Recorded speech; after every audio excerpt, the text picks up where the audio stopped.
Welcome to Pafcic 2014. I'm Dr. Hatem ALOUI. I'm an interventional cardiologist working at La Rabta Teaching Hospital, and I'm thrilled to receive with me the eminent Dr. Horst SIEVERT, who is well known to many of you, not only in Germany but all around the world. Thank you, Dr. SIEVERT, for being with us.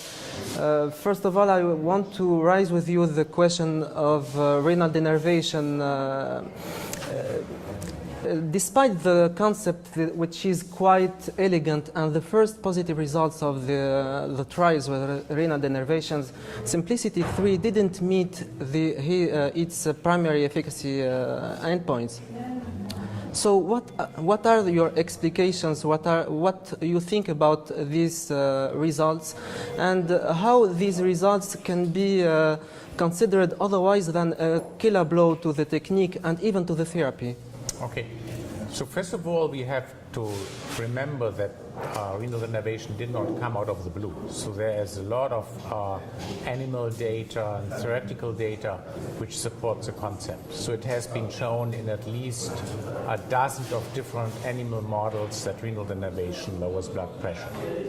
Then we have a lot of evidence from randomized trials before, as well as from registries. So in my view, there is no doubt that the therapy itself is working.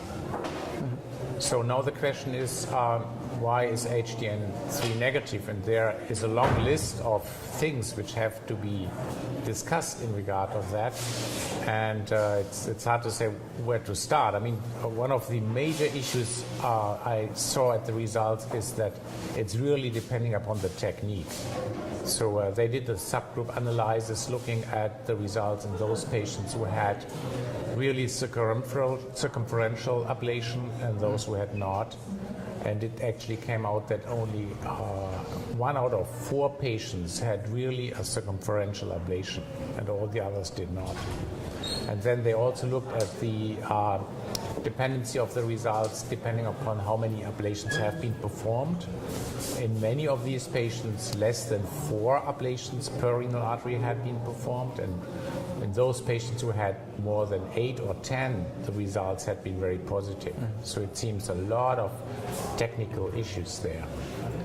We also have to keep in mind that this was the first trial which was conducted with the Simplicity Flex catheter, whereas the older ones had been performed with the first generation, and they are really different regarding their mechanics, how they are opposed to the vessel wall. So a lot of technical issues is the first thing. Then there is a lot of other issues like patient selection, for example. As you probably know, is that they had to include Afro-Americans in the trial. It was a requirement by the FDA. And for reasons which are unclear, the Afro-Americans did not respond. So if you do a subgroup analysis looking at Afro-Americans and non-African-Americans, in the non-Afro-Americans, the trial is clearly positive, statistically positive. And then there was some issues regarding the medication. So they required an optimized and stable medical regime before the trial. And this is not really a good thing, because they required a stable phase of only 2 weeks before the renal denervation. And that means up to 2 weeks before the renal denervation was performed, the doctors were allowed and actually enforced to optimize medical therapy, which means because it takes about 2 months until a medical therapy results in stable blood pressure, all these patients had been in a decline with their blood pressure when they entered the trial. Then there had been issues regarding the crossover. So patients were told, okay, if you are not randomized to the renal denervation group after 6 months, you may get crossover. Yeah. So patients wanted to have the therapy because that's why they entered the trial. So they thought, many of them may thought, okay, it's maybe a good idea just before the primary endpoint after 6 months to stop my medication, because then my blood pressure goes up, so I'm sure that I get the treatment I want. Yeah.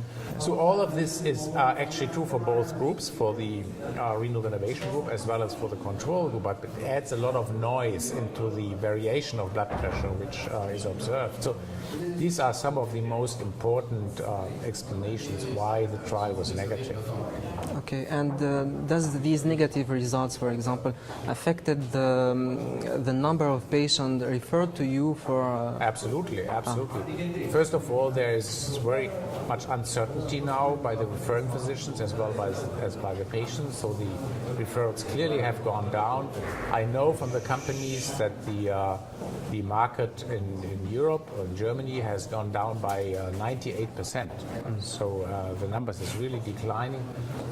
Which is not a good thing, obviously, not for the patients, because we are talking about patients who have no other options. Yeah. So all medical therapy has failed per definition. Yes. And we have so many examples of patients who really had a huge benefit. I could show you letters and emails from patients that blood pressure was in the 180, 190 range for 10 years, and now it's 130, 140 without change of medication. So it's really a pity that the community of physicians as well as the patients have reacted so negative about these trial results. So, what do you think about the future of this procedure and this therapy itself? We mainly need two things. One is new techniques, like the Pafcic technique, ultrasound techniques, and the second is we need new trials with better design. And I think the best design will be to test this in patients who are without any treatment, so we can really assess what the effect of renal denervation is. Okay. Thank you very much, You're Dr. welcome. Sievert. Thank you.